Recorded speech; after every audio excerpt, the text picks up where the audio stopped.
You know, it's really, I got really angry today. So my main segment was, I was talking about this on my main channel.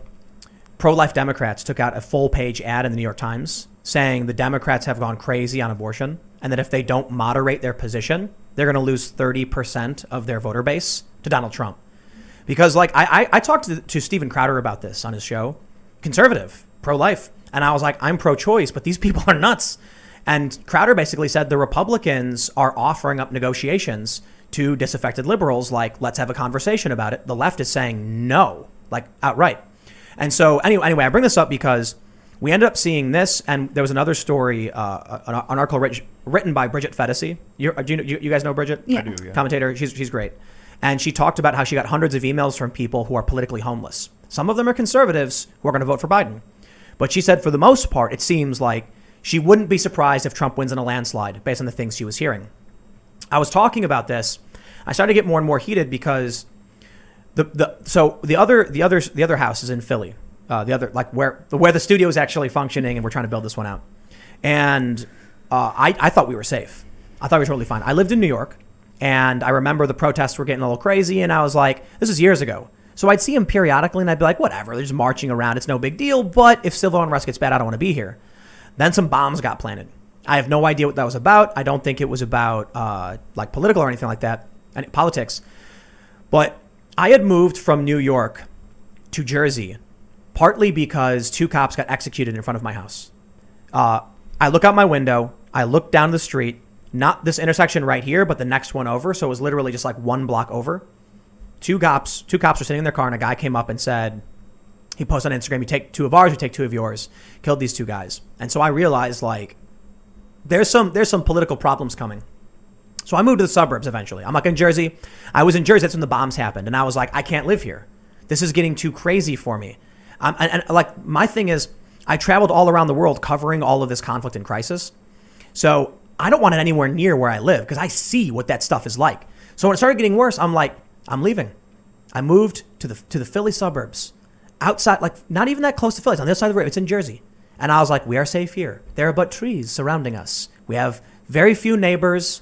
Everybody smiles and waves. The cops are right over there and they smile. How's it going, Tim? Hey, good to see you, Officer Friendly. And the riot started. And then we heard the helicopters.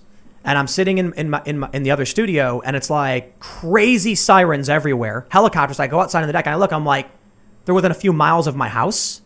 This is ridiculous. So you know what I did? I bought a bunch of guns. And I had said in January, I'm never buying guns. Never want a gun in my house. No guns. No guns. We called the police. The police couldn't respond to these people. They couldn't respond to you.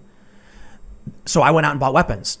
I heard your story where the 911's like, we can't do anything. You're on your own. You had a gun. And I'm like, man, I better do something about this. Yeah. Then Joe Biden tweets out, we're going to ban weapons of war. We're going to come for assault weapons. And I'm like, oh, come on. Yeah. You defund the police. Now. You defund the police. You support these people. And then I say, okay, fine. I'll take care of myself. I'm going to go buy weapons. I'm going to keep my house safe, my friends safe. And then you tweet, you're going to take my guns away now? These people are out of their minds. They're arresting people defending themselves. The McCloskeys, the guy in Milwaukee, this poor man in Omaha, his business was being attacked, and they decked his 70-year-old dad, and he warned them, back up, don't do it, and they attack him anyway, and they indict him. So now we're in the middle of nowhere. Yep. Now here's the best part. If you come within, if you come anywhere near my house, you're on my property. Yeah. In a castle doctrine state. Same. I'm really out there. And the closest, my mailbox is a mile away from my house. I'm not kidding. An actual mile from my house. So, if anyone comes anywhere near me, I even thought about putting landmines in on my You can't legally do that, can you? I probably not. The mice, or the squirrels will blow up. No, the squirrels don't weigh enough. I do like the squirrels. But the deer might trigger it. The deer. Yeah. You know what they do in, I think, I could be wrong about the country. I think it's in Cambodia. Because they have all of the landmines from the Khmer Rouge. I think it's Cambodia, right? They just send goats out. Oh, man. And then the Poor goats just go like, goats. nah, boosh. I want to get goats. So somebody invented this thing. It's like a big ball with a bunch of like mops, like sticks sticking out of it, and plates, and it just rolls around detonating landmines. But anyway, the general idea is, my understanding is that New Jersey is semi-castle doctrine. You can defend yourself only if you have no choice. Like, you have to retreat first, but if you're cornered, you can defend yourself with appropriate force. And so I'm like, so if someone breaks into my house, right? These are the questions I have. If someone breaks into my house and there's the back door right behind me, but my friends are upstairs, do I just say, bye, everybody, you're on your own. I'm the one with the gun, but I'm gone because I'm not going to prison for you. Or do I go upstairs, not retreating, confronting the person breaking because I'm worried they're going to hurt my friends and family? You really don't even think about the laws when it's happening. Exactly. At least I didn't. I mean, I propped myself behind a wall where I could see three of the, you know how my living room was set up. Yeah. I propped myself behind that wall where the bathroom was, and I could see three of the windows, and it was the ones that they were hitting. It sounded like they were hitting it with sticks. And I was like, man, the second they come through, is DC stand your ground or castle doctrine? I think it's duty to retreat. I didn't even look into it. I was just like, I'm going to have to deal with this. Like, you know why? You don't have time to think about it, you know? You know why any state that says you have a duty to retreat is wrong? Because you're in your house. But it's true. Where do you retreat to? Yeah. Like, where am I supposed to go? Under my bed? What do you guys want me to do? I'll retreat outside and then be in the woods and then die of exposure or what? Give them my house. Then I have no food, no shelter, no access to resources. I understand the general idea, but there is so much wrong with this concept of you have to retreat. Because here's the other issue. Let's say you're in your house and they say if someone is going to break in, you have to retreat. So they're banging on your windows and you're like, I better retreat. You run out the back door and there's a guy waiting for you with the baseball bat. Well, that was my Crack. problem. They were shooting fireworks at 3 of the 4 sides of my house. And then the other side was an alleyway. And that was where they were like banging. So it sounded like there was just people surrounding my house. I mean, there could have been hundreds of people for all I knew. Like, I had no idea because it was like blinding light in every window. And so I was like, I could flee out the basement door on the side, but there's stuff flying at those windows. So clearly that's not safe. And I was on a corner. It was bizarre. When you're surrounded and you're in a duty retreat, and what's the legal implication there if you retreat into your bedroom and then they come into your house and you open fire? Have you legally retreated? No, you have at to that retreat. point? But to where? I have no idea. They'll be like, you didn't retreat into the arms back of door, the villain. escape, run away. But when there's a mob, how do you do that? Yep. And then you'll get treated like the Omaha guy. I mean, it could have been one person it was at least 2 people or 3 people, but I mean, it could have been one person, it could have been 100 people. I had no idea. It was just loud and bright. My house was pitch black and it was so bright it looked like it was noon. Cuz just from the fireworks. And what do you do? Where do you go? I told my daughter to lay on her bedroom floor cuz at least her bedroom was up on the hill, so it was not on ground level. Not only but it's not just about retreating, but like, what about your kid? Yeah. Is she going to be able to run as fast as you? Is she going to be able to climb the same fences as you? Or, you know, yeah. If it was someone like me, I guess I would imagine that there's some leeway if you're acting in defense of others, but you don't know how the courts are going to treat you. So I understand there's probably a lot of people correcting me because, look, I'm a new gun owner. I haven't researched a lot of these laws. Recently reached out to a criminal lawyer about like what I need to do to be legal, moving, you know, and stuff like that. And I'm sure they're going to say, oh, here's what happens if someone breaks in this state and all that stuff. I get it. But what we're seeing right now is morality policing. Yeah. It doesn't matter if you're justified. It doesn't matter if you're right. We got the guy in Omaha literally saying, don't do it, and backing away. And they still indicted him. And one of the indictments was quite literally him warning them not to attack him. They were like, well, that was a threat. Yeah. That was a terroristic threat. Saying what? Back up. Don't do it. Yeah. So even if you did the right thing, you're talking about duty to retreat. Doesn't matter. You could run full speed away from your house, yelling help, and they'll say, "Oh, but they were trying to incite a riot by yelling help to get everyone to come out and start attacking." Oh, and those make it up. They'll make it up and say these poor peaceful protesters. It sounds like you've lost faith in the system. Maybe that's on purpose. Or you're losing. I think it's intentional. I think they're trying to. I bought guns because I have no faith in the system. Because I need to make sure I'm safe and you're safe and everyone here is safe. So now the added advantage of being in the middle of nowhere is one of the concerns I have watching that video from Milwaukee. They were standing in the street. And so they can argue, I'm not on your property. I'm on public property, while harassing you and maybe even throwing things at your house. Where I am now, you come anywhere near my house, you're on my property. You go in the woods, you're on my property. It's a big property in the middle of nowhere. Brought the costs down, but the general idea is I want to make sure that anybody who eventually finds their way here somehow. I don't know. No matter what you do, you're on my property. I'll tell you what, we're going to have in-ground auto defense turrets go. Yeah, we're talking about setting up Tesla turrets. I'm kidding. We're not going to have auto defense turrets. A friend of mine who's also right wing and a little bit controversial, when they live in a similar area to me, about an hour away, same state though. When they moved in, they were like, "So what's the law here about if people show up at your house?" And the sheriff was just like, "If they're on your property, you shoot them." And I was like, "I'm gonna move there." Yeah, that's here where you're at now. Yeah, I like it. Yeah. There are a lot of states like that. Missouri, for instance. So the McCloskeys, you know. Yeah, that's That's so sad, man. That they got charged when they were just brandishing a weapon to scare the people off. They were on private property. They came onto private property. They pointed it at him. She pointed at him and like walked towards him. So the issue for me is with all these stories is that I always tell people that they're always going to find an excuse because everything moves in increments, right?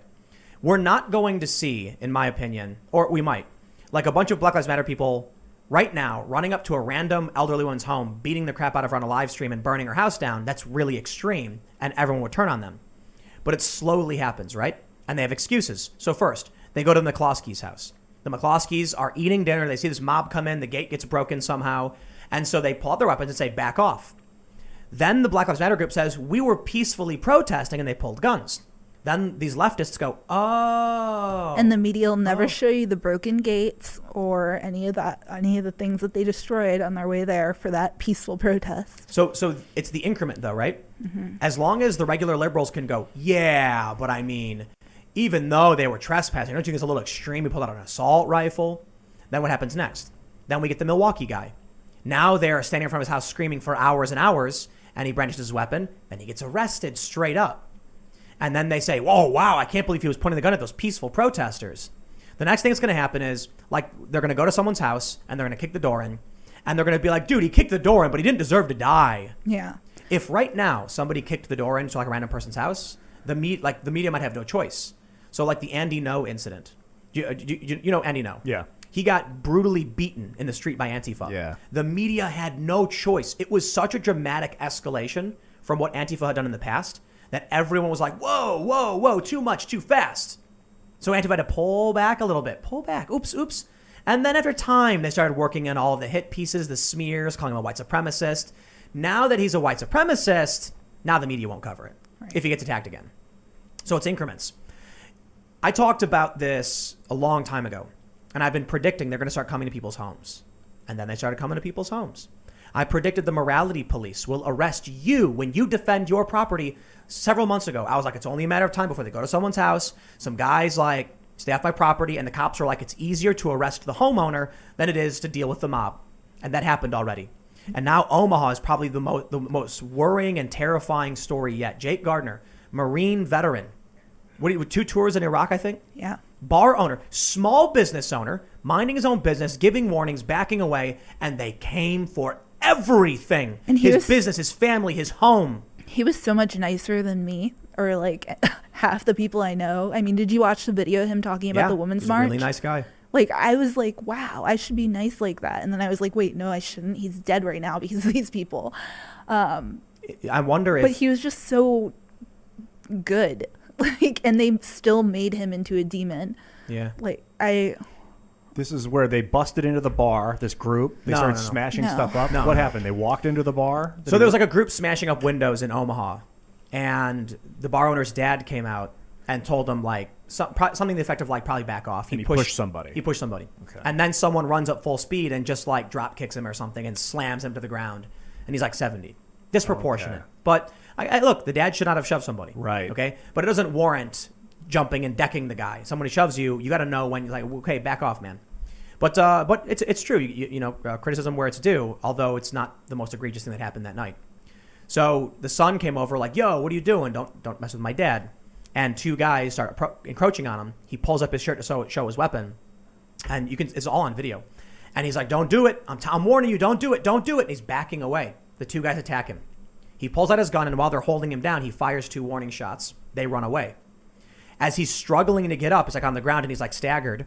This guy, James Skurlock, jumps on his back, puts him in a chokehold. And then he yells, it was like 18 seconds where he was choking him. He switches the gun to his left, puts it over his shoulder, and fires. Then they took everything from him. The law came and arrested so first him. They said it was clear-cut self-defense. The DA said clear-cut self-defense. We got it on video. The dude was on the ground and he got attacked. The landlord for his bar, get out. The landlord for his home. Apparently, I'm learning from Cassandra. Yeah, I could be wrong, but I'm pretty certain that's what I was reading today. Because I remember being like, wait, what? That's probably why he was on the West Coast. Yeah. So then he loses everything. His job, his income, his business. And then finally, the last thing he had, freedom. The Black Lives Matter groups went to the city, protested, rioted, whatever. I shouldn't say rioted because I don't know exactly what they did. But the community pressure resulted in the DA saying, okay, special prosecutor. And then the grand jury argued that because he warned them, he was threatening them. And because he was threatening them and had a gun, it was a felony. And then he got a man. So it's like, imagine telling someone, stay away from me, I have a gun. And they say, oh, terroristic threats, you're under arrest. So now you can't warn somebody, which means if you do shoot, what we're supposed to do, bang, shoot him. No warning. Don't say anything. Because if you say something, they're going to charge you for it. Yeah. They stripped everything from this guy. And he will not be the last. Did he kill himself? Yes. Yeah. Or so they found him dead with a bullet. Yeah, but he sent goodbye texts to a lot of people. So he just, wow. 38 Marine veteran. I believe it was 38. 38, 2 tours in Iraq. And he was a small business owner, Marine veteran, regular guy. He volunteered with the Trump campaign, but he was libertarian leaning. And he was the video of him that's gone viral is him saying like the Women's March it's great that they're expressing themselves. Their criticisms of Trump are warranted. That's how they feel. They have a right to express themselves. I'm happy they're not violent. Super chill dude. Super chill. And then they started accusing him of being a racist. They started making up lies saying he was posting racist things on Facebook. I tried to find it. I do my research. I couldn't find anything. Did you see? So there was a Medium article that was viral, and it's kind of what kicked all this off. There was this activist from Omaha, and he wrote this like long, unhinged blog. I mean, it was a conspiracy theory to end all conspiracy theories. But he was picking apart like the logos of the bars, and one of them was called. I'm blanking on it. I've had a very long day, and I'm on very little sleep. But it had a key in the logo, like an old-fashioned key. Yeah. And in the handle part, it was like a plus sign, like a cutout in an old-fashioned key. And they said that the plus sign was meant to represent a swastika. And they put, I am not even kidding. I've posted screenshots of this on my Twitter. I didn't want to link to the article itself because it was, the left gets really unhinged with their conspiracy theories. Like, they make the whole frogs are turning gay thing look really, really, really moderate. Really moderate. Yeah. Alex Jones, moderate. It makes more sense than anything that they're saying. But I'm sorry, to be fair to Alex Jones, he was referencing a study on atrazine. No, I know. But everybody and it was making them hermaphrodites, right? And it was altering I really like Alex Jones. I'm not making fun of him. I think he's a national treasure. He's hilarious. But I was just, that's a common conspiracy theory that I could reference from the right. But they literally put this plus sign from inside the key handle, a tiny detail from this logo. And they were like, look at how it matches up next to a swastika. It didn't have any swastika shapes. It was literally a plus sign, a bold plus sign. Yeah. That's how they were trying to destroy this man. There's a valve. The media acts as a valve for politics. It's really interesting. It's kind of like we have this weird system where there's politics flowing around, kind of that doesn't make sense. But here's the point I'm trying to make. When it comes to personal politics, it only flows in one direction, to the right. So the left will kick you out, they'll ban you, they'll attack you, your opinions are wrong, and the right is just recruiting everybody. Come on over, we'll take everybody we can get, and we're gonna win. The right was great to me. Yeah, so the easiest analogy is the left is screaming and yelling while the right's offering you a beer. Yeah. And even though they don't agree with you, they'll be like, let's have a conversation. And I point this out all the time when I sat down with Glenn Beck, disagreeing on pro-life versus pro-choice. And we laughed together and we shook hands and we're like, man, we got to figure out how to live together. We disagree. And it was a smile. It was like, this is great. We had a great conversation. We respected each other's opinions. We disagree with each other. The left doesn't do that. But there's something else happening when it comes to the media. The media only flows to the left. So it's a weird thing where the people flow right and the media flows left. So here's what happens. What would happen if you came out right now and I'm not even going to say it. There are several channels on YouTube that have been deleted outright, and some have been stripped from their monetization for saying things about coronavirus, like doubting it or criticizing it. Gone, just like that. But of course, if you come out and scream hysteria and bloody murder, you're fine. So what happens if you can't talk about the other side of issues? It can only move left. So it's almost like a ratchet. It can only go one way. You can't pull it backwards. So it keeps ratcheting. Everything is ratcheting more and more to the left. And then people, because the left and the media is going insane, are being shoved out and pushed to the right. So I got to say, in reference to Bridget Fedesi's article, I wouldn't be surprised if Trump got a landslide either. And these polls may be wrong because they don't know what they're talking about anymore.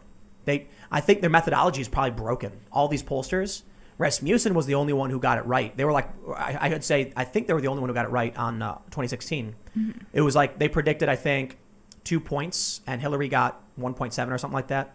I think they predicted 1.7 and she got 2.1. Everyone else was like, Hillary Clinton's going to win by 3. They were the closest. Right now, they're saying Trump's doing really, really well. Yeah. So I wouldn't be surprised if Trump does win because of all of this stuff. Because here I am forced into a corner. I have to go buy guns. And then Biden threatens to take my guns away. Yeah. And now I'm just like, I'll tell you, it's a really interesting thing. The difference between never having a gun and talking about gun control and gun rights and then owning a gun and having the same conversation. Because to truly understand what these laws mean, you have to actually be holding one and owning it. It's yours. And then all of a sudden it's like, hey, wait a minute. I didn't do anything. Don't take what did I? I have this. It's mine. I'm a good person. Don't take my gun from me. And now they are. And so now I'm like, listen. Thanks for checking out this clip from the Timcast IRL podcast. We do the show live Monday through Friday at 8 p.m. So come back to check us out when we go live. Don't forget to subscribe, hit the like button, hit the notification bell. And we are also available on all podcast platforms for free if you want to listen to us there. Thanks for hanging out, and we will see you all next time.